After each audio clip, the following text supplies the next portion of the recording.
महापालिकेच्या निवडणुकीत भाजप स्वबळावर लढत आहे. 78 जागांवर उमेदवार उभे केले असल्याचा दावा करत आहे, पण त्यांच्या नेत्यांनी निष्ठावंतांना डावलून काँग्रेस राष्ट्रवादीतून आलेल्या लोकांना उमेदवारी दिली आहे. त्यामुळे निष्ठावंत बाजूला राहिलेत आणि भाजपाचं काँग्रेसीकरण झालं असल्याचा आरोप काँग्रेसचे नेते आमदार विश्वजित कदम यांनी केला. तर भाजपच्या फौज विरोधात मी, खासदार विशाल पाटील आणि आमदार जयंत पाटील हम तीनों काफी है असा टोला आमदार विश्वजित कदम यांनी लगावला.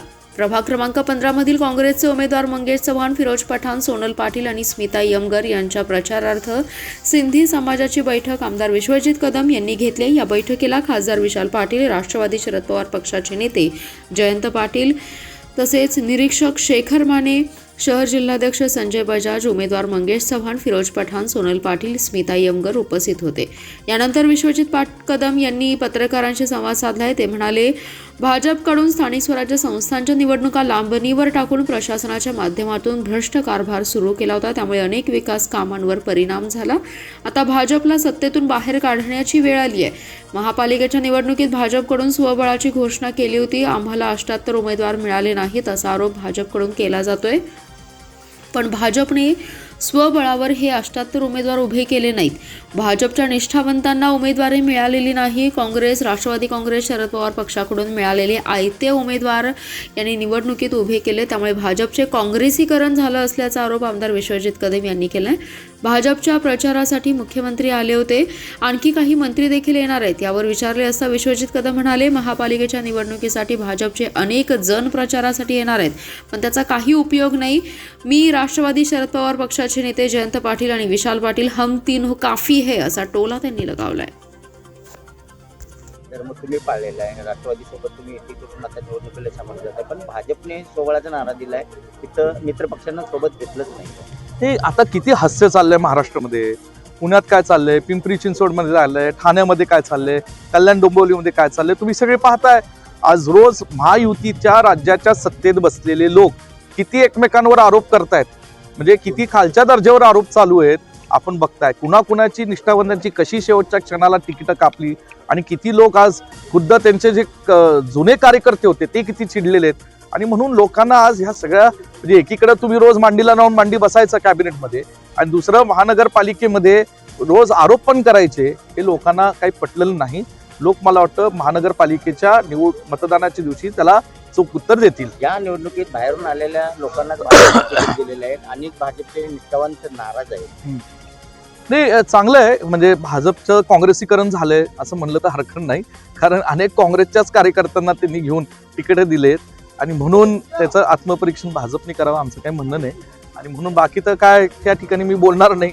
काही लोकांना पक्षाचे उमेदवार पण मिळाले नाही, काही लोक ठीक आहे वेगळ्या पद्धतीने इलेक्ट, जे काय असेल महाविकास आघाडी म्हणून आम्ही प्रामाणिकपणे जनतेसमोर जातोय.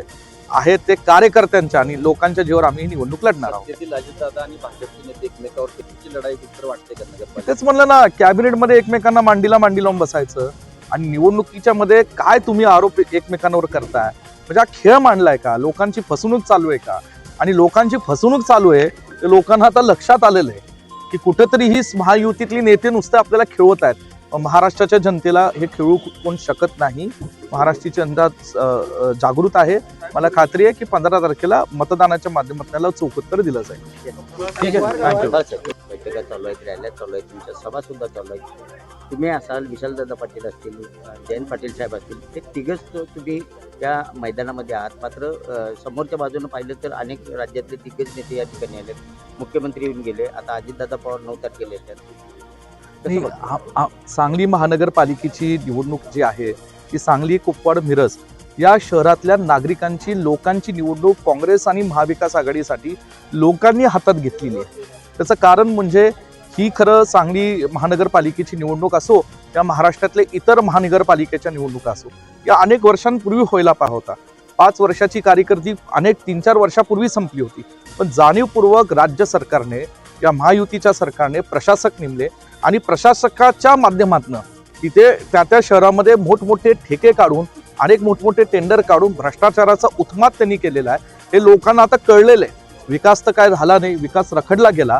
सांगलीत ही तसंच आज अवस्था झालेली आहे. लोक अनेक मूलभूत प्रश्नांपासून वंचित आहेत आणि जे लोकशाहीने नगरसेवक निवडून देऊन त्यांच्या प्रभागाचा आवाज उठवण्याचं काम महानगरपालिकेमध्ये दिलेला होता, तो हेरल्यापासून लोक नाराज आहेत. आणि म्हणून महाविकास आघाडीमध्ये आज जयंत पाटील साहेब, विशालजी पाटील असतील, विश्वजित कदम असतील, आम्ही तिघच त्यांच्या राज्याच्या नेत्यांना काफी आहे. हम तिन्ही काफी आहे असं मी म्हणेल. आमचे कार्यकर्ते काफी आहे. आता महापालिकेमध्ये वेगवेगळे प्रकार अवलंबले जात आहेत. कार्यकर्त्यांना दमदाटी असेल का पण घडताय, धमकी देण्याची तरी निवडणुका बिनविरोध करण्यासाठी प्रयत्न झाले. हे बघा, दमदाटी करण्याचा प्रयत्न महाराष्ट्राच्या देशाच्या इतिहासामध्ये अनेक जणांनी केला, पण तो टिकला नाही. आणि सांगलीवर तर दमदाटी हा प्रकार चालतच नाही. आणि म्हणून सत्तेचा गैरवापर कुणीही अशा लोकशाहीच्या निवडणुकीमध्ये करू नये. माणसं एकदा खवळली तर सत्तेवरनं बाहेर काढण्याची ताकद लोकशाहीच्या पद्धतीने सर्वसामान्य लोकांच्या हातामध्ये दिलेली आहे. आणि म्हणून हे दमदाटी सांगलीमध्ये चालणार नाही. आम्ही त्याला सक्षम आहोत प्रत्युत्तर द्यायला, पण ती वेळ येऊ नये. मला एवढंच म्हणायचं, निवडणूक लोकशाही पद्धतीने शांत पद्धतीने व्हावी, लोकांनाही कुठे त्रास होऊ नये, जनतेला त्रास होऊ नये, चांगल्या पद्धतीने व्हावी अशी आमची प्रामाणिक इच्छा आहे. या निवडणुकीत